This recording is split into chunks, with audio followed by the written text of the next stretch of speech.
So today I'm going to take you guys through some of the do's and don'ts associated with our pedicure system. So let's get started with our first one. Okay, so when you're doing gel toes, we recommend doing that service on a dry toe rather than one that you've already soaked. Okay, I'm just going to start prepping this toenail.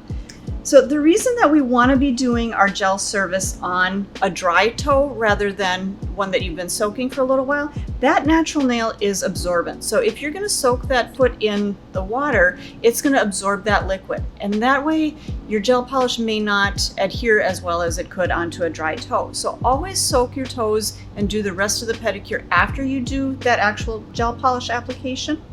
But let's get into also doing our prep. Now, when you're doing gel toes, when you're doing your prep, you're going to push back your cuticles. You're going to remove that shine from that natural nail, just like you would be doing for whatever service you're doing, whether it's for acrylic, whether it's for hard gel, whether it's for gel polish. You're going to be doing the same prep. So pushing back those cuticles, removing the shine. Okay. So once you've removed the shine, a lot of times what I like to do is switch from that sanding band and I'll switch over to one of our diamond cuticle bits. The one that I like to use is our diamond cuticle square bit. And this is going to really help to clean up those cuticles. Right. This is again something that you're going to be doing prior to your gel polish application. And the reason that I like to go through with this bit is because it's going to do a lot of that cuticle work that you normally would do during a regular pedicure. You're pushing back those cuticles, cleaning up all of that dead protein growth. This bit is going to really get up around that cuticle area to do a lot of that for you. So you don't have to come back and do a lot of nipping or a lot of extra cuticle work. And again, because we're doing this before our actual soak, we're going to be able to clean up all of that cuticle area nice and easily. So once you've gone through and you've done all of your cuticle work, again, prior to that actual pedicure and prior to your gel polish application, dust off that cuticle area. We're going to use our swipe to cleanse that nail. And then we're going to apply our protein bond. If you're going to be doing the removal using your electric file, you can put your protein bond on that whole entire nail.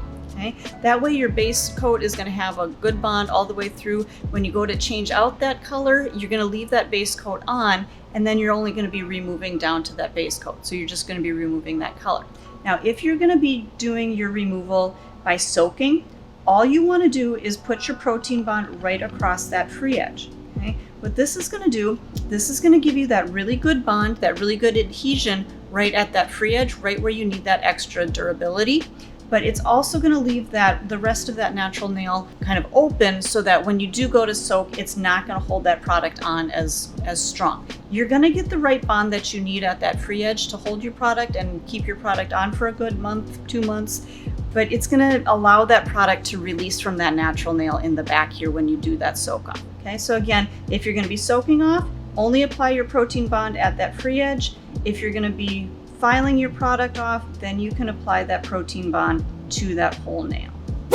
Okay, so the next kind of do's and don'ts with our pedicure system that I want to show you is what order to use them in. Now, you can see on the packages, they do have step number 1, step number 2, number 3, number 4, number 5. Okay, now if you are doing just a regular traditional polish with just regular air dry polish, you're going to use this system as it is intended. So you're going to use your foot soak. Okay, the foot soak is you're going to soak the feet for a good 5 to 10 minutes or so, get those cuticles nice and softened. Once the feet are done soaking after a few minutes, then you're going to apply your callus softener. Okay, now make sure that you do let that sit on the feet for a good 5 minutes after that. Okay? After that, again, you're going to use your sugar scrub, and then your mask, and then your massage lotion. Okay, so this was for a traditional pedicure with just a regular air dry polish, nothing outside the norm. Now, when you're doing a gel pedicure, you're going to do your gel toes first, and then you're going to go into the rest of the pedicure procedure. Okay. When I do my gel toes, I actually like to start with the callus softener, and I'll put that on the feet when I'm doing the actual gel application. That way it's going to give those feet a little bit of extra time to kind of absorb that callus softener while you're doing all of that work with the cuticles, with the gel application. That's when you're going to have your callus softener on there. Okay. After you do the callus softener, and you've got that whole entire gel polish application complete, then you can go back and you can soak the feet, get them a little bit softer even, soften up the rest of the skin if you want to do all of that.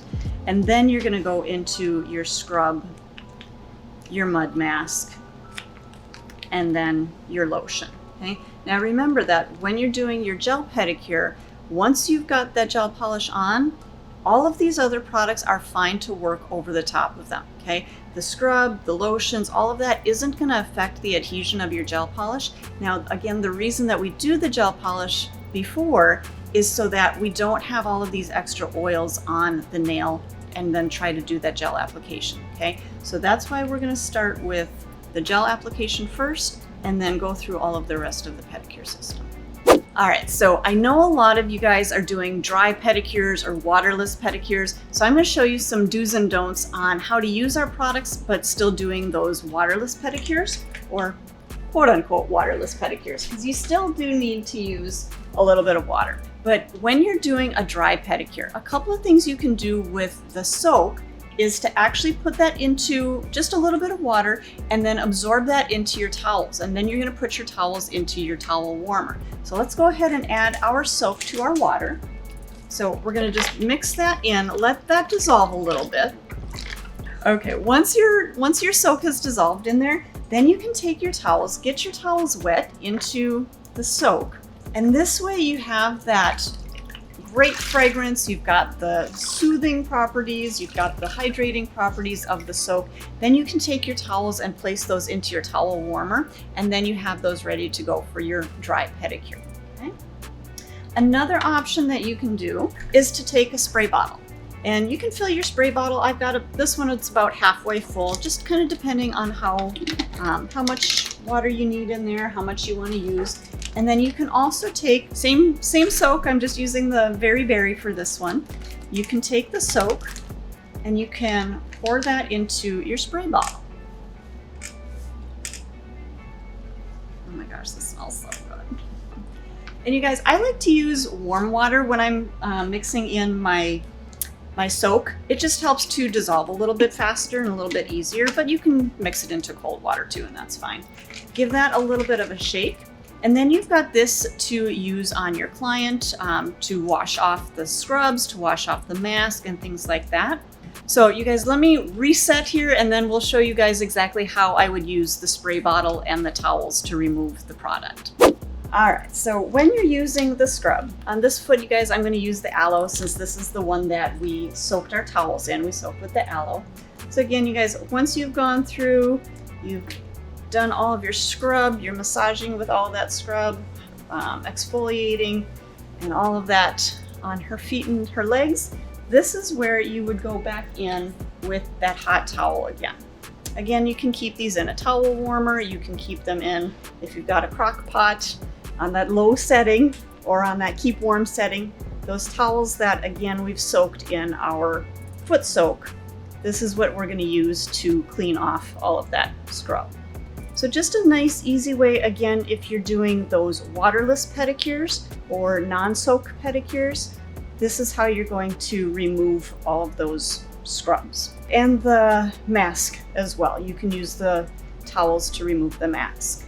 So on her other foot, we have the mud mask, and this has been on for a little while. It's kind of starting to dry out a little bit. So what we can do is, I'm just gonna grab another towel.